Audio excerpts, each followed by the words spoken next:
Thank you. You know, this is part of my job right now.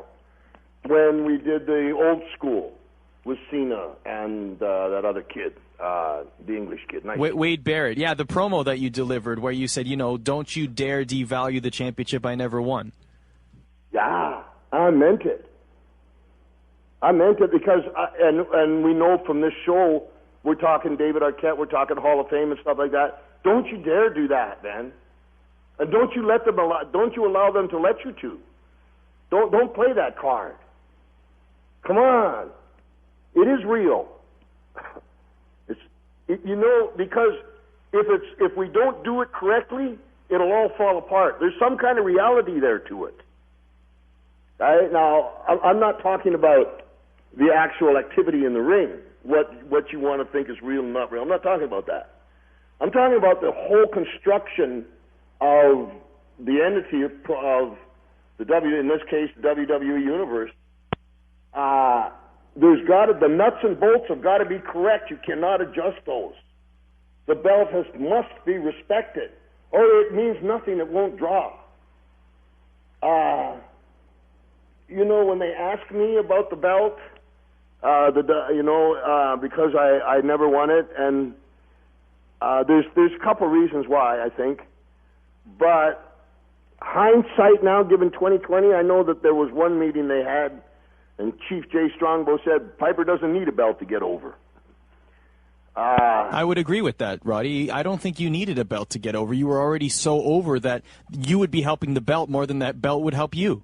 So it comes then to, you see, the old school thought. People now kind of, and here's another one we'll clear up right now that, they didn't give Piper the belt. No, that's not true. I didn't take it, one, and I didn't need it. I'm proud of that. I just work hard. Yeah. I just want to interject one thing here. I just want, a lot of people might be thinking of this not from a career legacy standpoint, because I think we can all agree that from a legacy standpoint, your legacy will stay the same whether you had won a championship or not, in my opinion. I think that you've cemented your legacy in wrestling. But I do want to talk about, and stop me if this is too personal, but from a monetary standpoint, would it have been different for you if you had been a champion or if you had a title run? Would it have made you richer than what you have made in the professional wrestling business already? Great question. It would have done a couple things. One, it would have made me richer. Two, it would have made me change my wicked ways and go into business with the WWE, as opposed to being the ultimate rebel at all times, which I took too far because of my upbringing.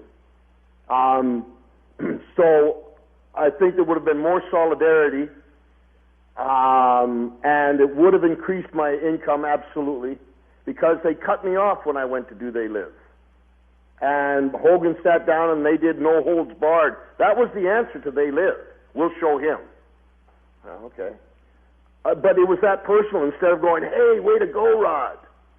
And then when you do They Live and it becomes a number one hit, geez, maybe we'll bring you in like we will 25 years later and bring The Rock in. But no, they didn't think like that.